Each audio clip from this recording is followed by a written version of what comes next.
Sometimes we have to destroy in order to create, and this is one of those times. Today I'm going to be showing you how to completely ruin a town and create an awesome atmosphere of dystopia. Alright, let's get straight into it. So I asked Pearlescent Moon to make me a town in the same style as my Transform Village series, and she actually got it pretty spot on. They're a bit bigger than I expected, but that's okay. We got a wall, we got a farm, we've got some houses, and we're going to completely destroy this place and make it have a real atmosphere about it. So as you can see, there's lots of market stalls, there's pots around, chests, crafting tables, everything you'd kind of expect in a lively town.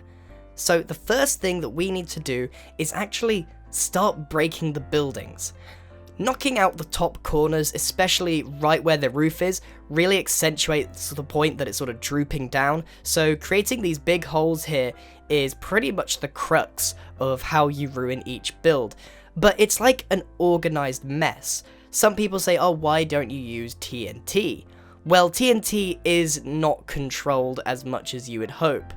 If you break it by hand, you can make it seem a lot more, quote, natural, and then you can go ahead and add some slabs to try and make it look a bit more smooth, rather than as blocky and chunky as if you were randomly hitting the blocks. Trying to make it look really broken rather than just exploded kind of thing. There's a big difference between the two. So we're going to go around the house and continue just adding little holes here and there and then tidying them up. It sounds really bizarre, but that's what we have to do when we're ruining a town. We control and think about which bits we can do without and which bits need to stay in, and then the bits that we take out, we need to make it look like they've fallen out naturally. So that often means tidying it up after you've made a mess. It is a very odd way of building, and it's very rare that you take away from a build in order to enhance it, but this is one of the few exceptions where that happens. And you can see I'm literally just making really random holes. Now, one thing that you can do is replace certain elements with another, such as replacing the logs with fences, so it looks like it's still got some of the interior structure to it, but has lost that outer glare. Essentially, we now need to make our way all the way around the building and do exactly what we've just been doing, just removing certain parts, making it look a bit neater, adding more holes, and just continue doing that until the whole build is done. And I'm pretty happy with the way it looks, but it's not finished by any means. What we need to do now is add leaves to make it look overgrown, like it's been abandoned for a while. Now, there are two options to this. If you wanted to have something ruined and overgrown, you go for the leaf option. If you want it to look like it's been attacked, you set the whole lot on fire. Please make sure fire spread is not turned on.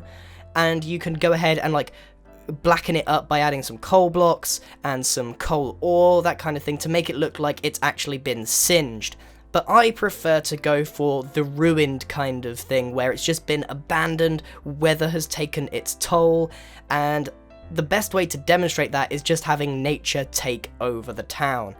The leaves look a little bit unnatural, but it gets the point across. We're trying to create an entire atmosphere. So you're going to need quite a lot of leaves drooping all over your house, and you may come across parts which you haven't quite ruined yet, so go ahead and just break stuff to your leisure and just keep adding as many leaves as possible. Now, the whole thing took me about 5 minutes to do one house, and there's a lot more houses to do, so I've got my demolition experts in here, Adjust Me and Botbox, and they're going to help me quickly destroy all of the other houses so that we can swiftly move on to ruining the rest of this town. So now that we've got all of the houses completely destroyed and covered in leaves, it does look like something started to happen here, but honestly, there's still a lot of it intact. It still seems like it's quite alive, so the atmosphere isn't there yet. You can't just ruin the houses, you have to create an atmosphere. So the next thing we're going to do is mess with the market stalls. We're going to take all of the cloth and make it look like they've ripped and that they're drooping down and barely clinging on. And we do this just by making sure we use very minimalist amount of blocks. You also need to make sure that you place them diagonally to each other. That way it just removes the amount that they're connected and makes it seem like they are desperately clinging on. On the floor we can add some carpets in the same colour to make it look like some of the fabric has actually fallen and it's just sitting there. As for all of these chests and pots, just remove them because it really does make the town seem more alive and active. If people are not here, make it look like it's been looted and there's absolutely nothing of value. Okay, so my demolition experts and I have ruined the rest of the market stalls, and as you can see, that's had quite a big effect on the atmosphere here. It does really just make it seem a lot sadder than it was before. The bright colours are there, but they mean something else now. Next up, what we need to do is mess with the farms. The farms make it look like someone's tending to it. So what we need to do is remove the carrots, the potatoes, the beetroot, anything with any form of bright colour. I did leave some of the wheat there, mainly because it looks a bit weed-like and it's a little bit more saturated, so it fits a bit better than the colourful vegetables that we had there before. I also recommend adding dead bushes into the mix to make it seem like it literally has died. No one's looked after it, no one's watered it, and it has perished.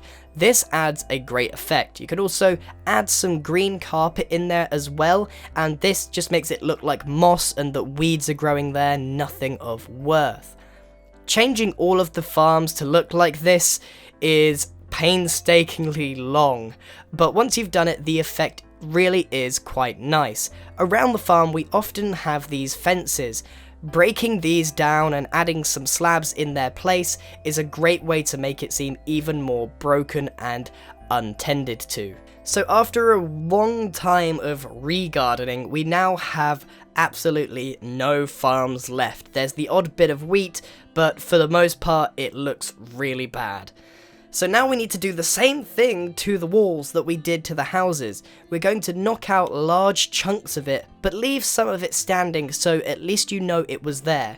We're not going to be touching the rocks that they stand on, but for the most part, you ruin the wall much like you ruin the houses. You can add the spruce fences to make it look like there was structure, and you can add some slabs in there as well to make it look like the wall has fallen and there is debris, because it does look strange if there are chunks missing, but there's no evidence of the chunks being there in the first place. So you do need to try and think about what would make it look natural. Okay, so now that the wall is ruined, there's holes, there's bits missing, the fences look a bit rough. Everything has started to come together now. There's only one thing we need to do and that's ruin the paths themselves. So adding some cobblestone slab makes it look like there's rocks everywhere. You can take chunks out of the path and add some slabs in there as well to make it look like chunks have been taken out. There's potholes everywhere, and you can add leaves to make it look even more overgrown. So there's one more thing that we need to do. We need to take down the flag. This is more symbolic than aesthetics, but it is a true symbol that the town has physically fallen. It's important to have something like this which truly shows that it's gone. So we delete what was there, and then along the floor, using spruce fence gate, we then lay the pole down with a flag just integrated into the floor to show that it truly has fallen. I could have made this a bit cleaner and it could have been done a lot better, but you get the idea. The flag is down. Now, I'm not very happy with the way that it's fallen like that. It looks a bit strange, so what I did was just change it all to fence gate and have it just laying there. It's very difficult to get something like that to look natural, so you have to kind of make do with what you can. But that is essentially it. Once you've ruined the rest of the pathways, you're then complete. This is the ruined town, and that is how you ruin it. You start with the houses, you ruin the marketplace, you then ruin the farms, ruin everything else along with the paths, bring down the flag, bring down the walls, and you're left with the shell. And it's the atmosphere here that we're trying to create. It's not necessarily about making one thing look overgrown, it's about making everything look abandoned. It's the overall effect that is important on a build like this, or at least transforming a build to produce an atmosphere. Now, you tackle it differently depending on what atmosphere you want to create.